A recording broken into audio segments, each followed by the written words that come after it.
An enormously satisfying victory last night for the Phoenix Suns as they've won 7 straight games. They open up their 7-game win streak with a victory over their quote-unquote rival, the Dallas Mavericks, 12-3 since losing to the Mavericks on Christmas Day.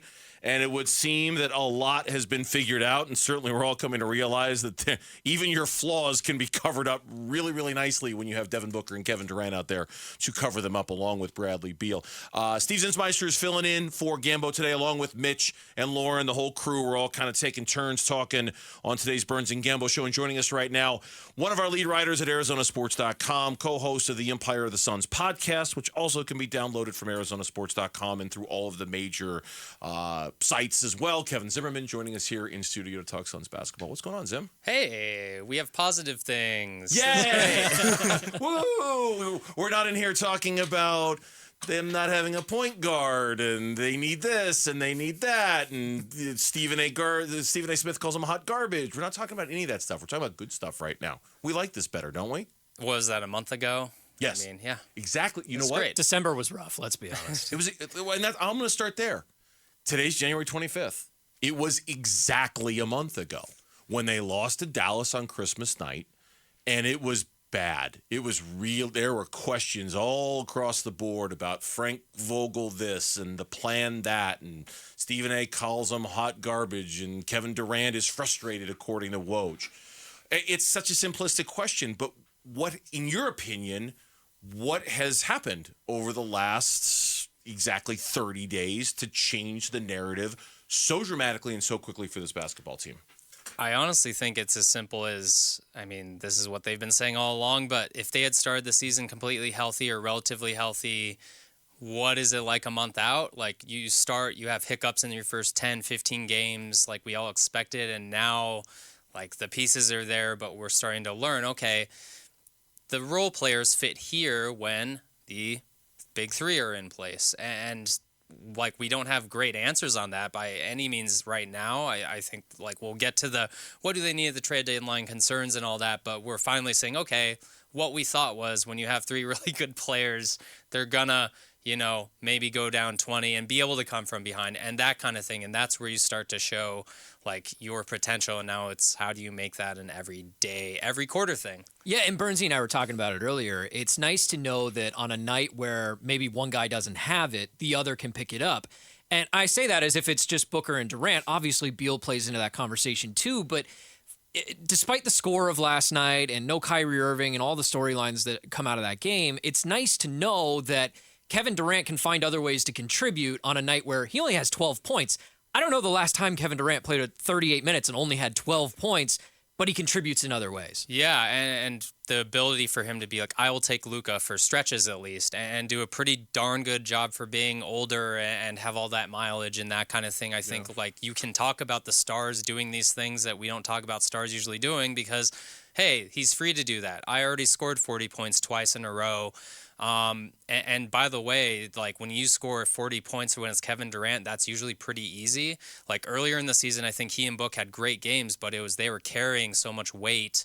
Book was running point. And now like the 40 points is completely different from like if he had scored 40 earlier in the season to me, because it comes so much easier because he has Beal and Book on the wings and that kind of thing. So I think just the context of, like you said, you either go score 40 points if it's needed, and if someone else is doing that, hey, how else can I contribute? And that's kind of where we're going to see them grow together and start learning how to pick their spots, I think. And I think that's super important. Like that's like, yes, we want them all to be healthy because of these reasons and their potential, but doing that in the regular season is about finding what else and what little things they can do to contribute to. Kevin Zimmerman, co-host of the Empire of the Suns podcast, our guest here on the Burns and Gambo show with Steve Zinsmeister filling in.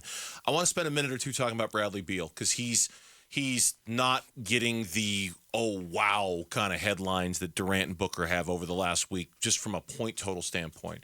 I watch these games, you do too. Are you as impressed as I am with his ability to adapt himself and mold himself to the situation at hand and whatever and the sacrifice that comes with adapting and molding himself to whatever the situation requires? I have been very impressed with Bradley Beal the last week. Yeah, and last night just, he had a couple stretches on Luka, I believe, where the defense is really good, and you see his size, like he's maybe only listed as 6'4", but he has long arms, is strong, can hold up. And he and Grayson Allen too, like I know they're completely different players, but like you see how they pop off and have big games because of Book and Durant. Like he's going to have that opportunity. So I think it is really promising. Just, hey, you need me to hit a big corner three because they forgot I'm Bradley Beal. Like, right. Right. Like the life's probably great for him right now. And there will be times, I think he had a big game. Was it the Lakers game a week or two ago? Yeah. Where it went off, but like he doesn't need to force it. It'll just let it come to him. And that's what is impressive about these three guys is like, we were all wondering like, how are they going to figure this out? But they're all like kind of built to figure it out and to adapt and then to do other things, like you said. It's a credit to his leadership abilities as well. Obviously, he missed a lot of time early in the season, and so he's still kind of getting his feet under him in some ways. But it's hard mentally to go from a situation where you're the clear best player on a bad team for like a decade, and then all of a sudden you join up with a bunch of guys, and you kind of know you're the third wheel. We kind of all knew that. Not that he's a bad player. It takes a lot as a person to take a back seat sometimes to other people when you know what you're capable of. Since he came back from this past injury, he's still a 20-point-a-game guy.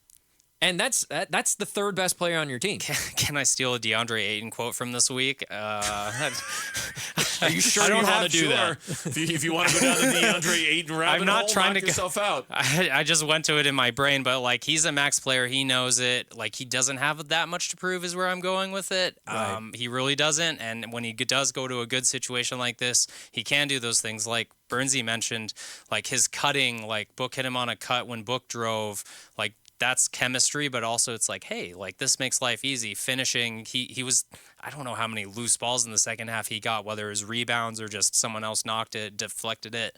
But like that's where you see, like it happens all the time in the NBA, and we know it happened to Book where it's like you're stuck somewhere that's not a good team, and people just like, Bradley Beal's not a good defender. Is he that bad? Right.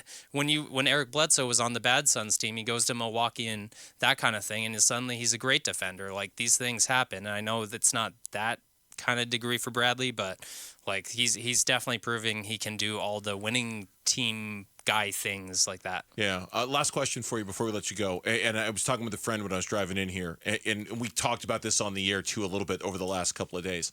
This ability to come back, and last night kind of was another comeback. Nobody wants to see them down 16. Nobody wants to see them down 20 whatever in the fourth quarter or 23 against the Bulls. Should we get comfortable with their ability to do this, or will there always be a level of discomfort when we're watching and we see the scoreboard? Oh, they're down 16. Yeah. Oh, they're down 20. Like, right? Because you want to believe it's doable. It's always doable, but you don't want to do that every single night, all the time, do you? No, I mean the minutes we're going to start talking about all these guys' minutes. I think Durant is like third in the NBA, and at his age and all that, you worry about it, especially since he hasn't missed time this year, really. But to answer your question, I think like Monty's teams did that too. Like in the bubble, I remember they would get down and you just felt, okay, that's fine. You're down 12. And I think there are levels to it where recently, like the Bulls game, yeah, they played pretty badly for a half, but it wasn't three quarters where it's like 25, 30 points, insurmountable.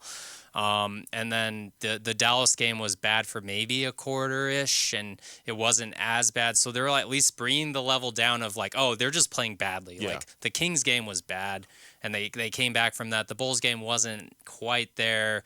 Mavs game, I would say they had a couple bad moments, but it wasn't like I just can't watch this team. So I think they are kind of figuring out, okay, we have to at least don't turn it over. Play a little defense. You'll be in with any game if you just keep it below 20, that kind of thing. Yeah. The best Suns content on the web, you can find it at arizonasports.com. The Empire of the Suns podcast with Kevin and Kellen. Zim's work, Kellen Olson's work, I should say, all at arizonasports.com. Zim, thank you for stopping by, man. Appreciate it. You are ejected. Okay, that's fine. you're Grant Williams treatment here. Or the Devin Booker fan wearing El Valle jersey. Go watch the rest of the game from the concourse, Zim. Get out of here. Okay, Get out of my fair. sight. Thanks for watching Burns and Gambo. Click to see more from the guys and hit the button in the middle to subscribe so you never miss a video from Arizona Sports.